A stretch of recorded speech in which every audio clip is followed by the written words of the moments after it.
এই টিউটোরিয়ালে আমরা ডাটা ডিস্ট্রিবিউশন সম্পর্কে শিখব, বা ডাটা ডিস্ট্রিবিউশনটা কী জিনিস, বা আমরা অনেক ডাটা নিয়ে কীভাবে কাজ করতে পারি, বা কীভাবে একটা ধারণা করতে পারি যে এখানে কী ধরনের ডাটা সবচেয়ে বেশি আছে বা কী ধরনের ডাটা সবচেয়ে কম আছে। তো প্রথমত আমাদের এটা করার জন্য যেটা করতে হবে, ম্যাথপ্লটলিব ইনস্টল করে নিতে হবে। তো তার আগে আমাদের যেটা বেশি ইম্পর্টেন্ট সেটা হচ্ছে আমাদেরকে অ্যাক্টিভেট করে নিতে হবে, হচ্ছে আমাদের যে এনভায়রনমেন্টটা ক্রিয়েট করেছিলাম সেই এনভায়রনমেন্টটাকে অ্যাক্টিভেট করে নিতে হবে। তো আমি অলরেডি অ্যাক্টিভেট করা আছে, আমরা দেখতেই পাচ্ছি এখানে মেশিন লার্নিং লেখা। আর যদি অ্যাক্টিভেট করা না থাকে আমরা সুন্দর করে লিখবো অ্যাক্টিভেট, অ্যাক্টিভেট মেশিন লার্নিং লিখবো, তাহলে হচ্ছে এটা অ্যাক্টিভেট হয়ে যাবে। অ্যাক্টিভেট করার পর আমরা যেটা করব, লিখবো পিপ ইনস্টল। আমি ইনস্টল করছি এখনই, আমি এর আগে ইনস্টল করিনি। সো পিপ ইনস্টল আমরা কী করব, আমরা হচ্ছে ম্যাথপ্লটলিবটাকে লিখব, MATPLOTLIB, এটা লিখব এবং হচ্ছে এন্টার প্রেস করব।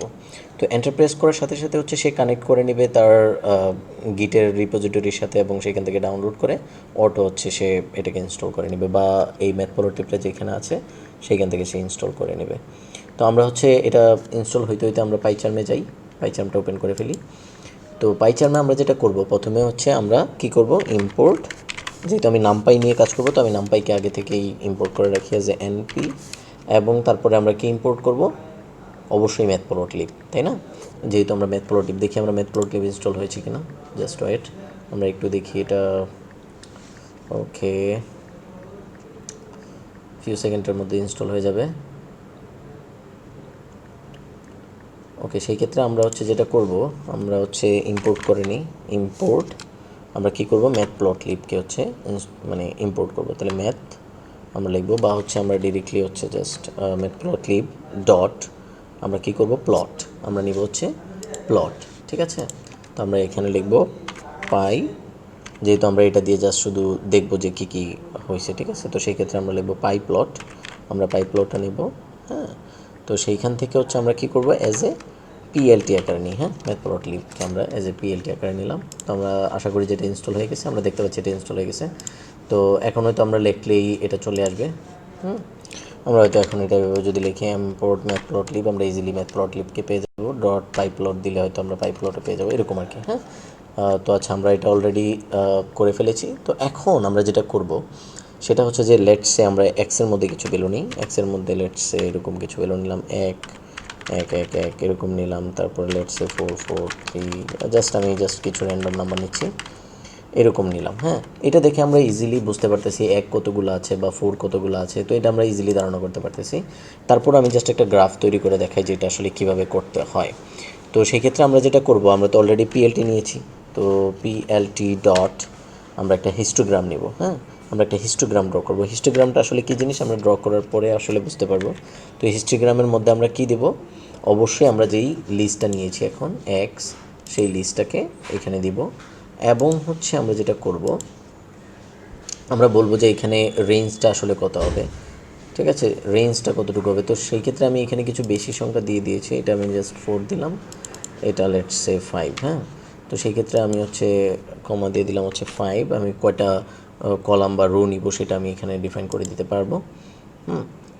ওকে, তো সেই ক্ষেত্রে আমি হচ্ছে এখন আমি কয়টা রো নিব সেটা ডিফাইন করে দিলাম। তারপরে আমি যেটা করব, যেটাকে শু করব, পিএলটি, ঠিক আছে, ডট আমি যেই হিস্টোগ্রামটা আঁকলাম সেটাকে শু করলাম, ঠিক আছে? তো আমি যদি এখন এটাকে রান করি, দেখি আমাদের কি আসে। লেটস ওয়েট, একটু সময় লাগবে যেহেতু এটা শু করার জিনিস। ওকে, আমরা এটাকে একটু এদিকে নিয়ে আসি। আমরা দেখতে পাচ্ছি যে আসলে এখানে কি হয়েছে। 1 সবচেয়ে বেশি বার আছে। আমরা যদি প্রোগ্রামটা আরেকবার দেখি, প্রোগ্রামটা যদি আরেকবার দেখি, 1 সবচেয়ে বেশি আছে, এবং এই জন্য আমরা দেখতে পাচ্ছি যে এই গড়টা সবচেয়ে বেশি উপরে। তারপরে মনে হয় 1.5 আছে, তারপর হচ্ছে 2 আছে, 2 হচ্ছে তারপরে সবচেয়ে বেশি, বা 2.5 করে এরকম দেখতে পাচ্ছি। তো এই জিনিসটা হচ্ছে আমরা কীভাবে সাজাইলাম, 1 থেকে 1.5 পর্যন্ত কতগুলো সংখ্যা আছে, তারপর 1.5 থেকে 2 এর মধ্যে কতগুলো সংখ্যা আছে, তারপরে 2 থেকে 2.5 এর মধ্যে কতগুলো সংখ্যা আছে। তো এইভাবে হচ্ছে আমরা ইজিলি একটা ভিজুয়ালাইজেশন করতে পারলাম। কিন্তু এই সংখ্যাগুলো যদি অনেক বেশি হতো, বা হচ্ছে ধরেন আমাদের সংখ্যাগুলো যদি 1 কোটি হতো, 2 কোটি হতো, তাহলে কি এটা দেখে আমরা কোনো কিছু ভিজুয়ালাইজ করতে পারতাম, বা আমরা বুঝতে পারতাম যে কী হচ্ছে এখানে? তো আমি ওইরকমই একটা জিনিস দেখি, আমরা হচ্ছে কীভাবে হচ্ছে একসাথে অনেকগুলো ডিজিট নিতে পারি সেই জিনিসটা আমরা একটু শিখি। তো সেটা আমরা কীভাবে নিতে পারি, এটার জন্য আমাদের আছে নাম্পাই এক্স ইকুয়াল টু, আমরা যেটা করব এনপি, হ্যাঁ এনপি ডট, আমরা র্যান্ডম সংখ্যা নেব, অনেকগুলো র্যান্ডম সংখ্যা নেব। তো র্যান্ডম লিখলাম, র্যান্ডম লেখার পরে আমরা লিখব ইউনিফর্ম।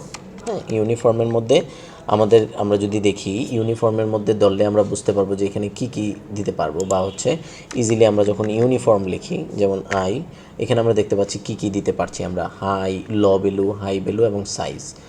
তার মানে হচ্ছে লোয়েস্ট ভ্যালুটা কত হবে এবং হাইস্ট ভ্যালুটা কত হবে এবং সাইজটা কত হবে। তো আমি যদি ইউনিফর্মকে সিলেক্ট করি তাহলে প্রথমে আমরা কি করব, লোয়েস্ট ভ্যালু কত হবে, লোয়েস্ট ভ্যালু লেটস সে 1 হবে, হাইস্ট ভ্যালু কত হবে লেটস সে হবে 5, এবং আমরা কতগুলো ভ্যালু নিতে চাই, লেটস সে আমরা 250টা ভ্যালু নিতে চাই, বা আমরা লেটস সে 300 ভ্যালু নিতে চাই, আমরা এখানে যতগুলো ইচ্ছে নিতে পারবো। এখন আমি একটা হিস্টোগ্রাম তৈরি করব। আমি যদি এটাকে রান করি, স্টপ অ্যান্ড রিরান, আমরা দেখতে পাচ্ছি যে এইখানে আমরা যেটা দেখতে পাচ্ছি, আমরা ইজিলি যদি দেখি এখানে আমরা দেখতে পাচ্ছি যে সবচেয়ে বেশি হচ্ছে সবচেয়ে বেশি হচ্ছে 3.5 থেকে 4 পর্যন্ত ভ্যালুগুলা, তাই না? কি সুন্দরভাবে একটা আমরা ড্র করতে পারলাম জিনিসটা। হ্যাঁ, তো এইভাবে হচ্ছে আমরা একটা ধারণা পাবো। বা আমরা যদি এই সংখ্যাটা না দিয়ে এখন আমরা লেটসে রেঞ্জটা যদি একটু চেঞ্জ করে দিই, লেটসে এটা আমি 50 দিলাম, সেই ক্ষেত্রে আমি যদি রান করি তাহলে কী দাঁড়ায়, হ্যাঁ সেটা আমরা একটু দেখি। তো সেই ক্ষেত্রে আমাদের যেটা দাঁড়ালো সেটা হচ্ছে যে সবচেয়ে বেশি সংখ্যা আসলে কোন জায়গায় আছে, 10 থেকে 20-এর মধ্যে সবচেয়ে বেশি সংখ্যা আছে, তাই না? তো এইভাবে হচ্ছে আমরা হিস্টোগ্রামগুলো তৈরি করতে পারি। একটা বিগ ডাটা সেট যখন থাকবে, তার ওভারঅল একটা ভিউ জানার জন্য আসলে ডাটাগুলো কেমন, বা কোন ডাটা, কী ধরনের ডাটা কত বেশি আছে, বা কোন প্রকারের ডাটা বেশি আছে, সেইগুলো জানার জন্য আমরা সুন্দরভাবে এরকম হিস্টোগ্রাম ক্রিয়েট করে ফেলতে পারি ইজিলি। তো এটাই আজকে ছিল, এইটুকুই, আজকের মতো এইটুকুই। আল্লাহ হাফেজ।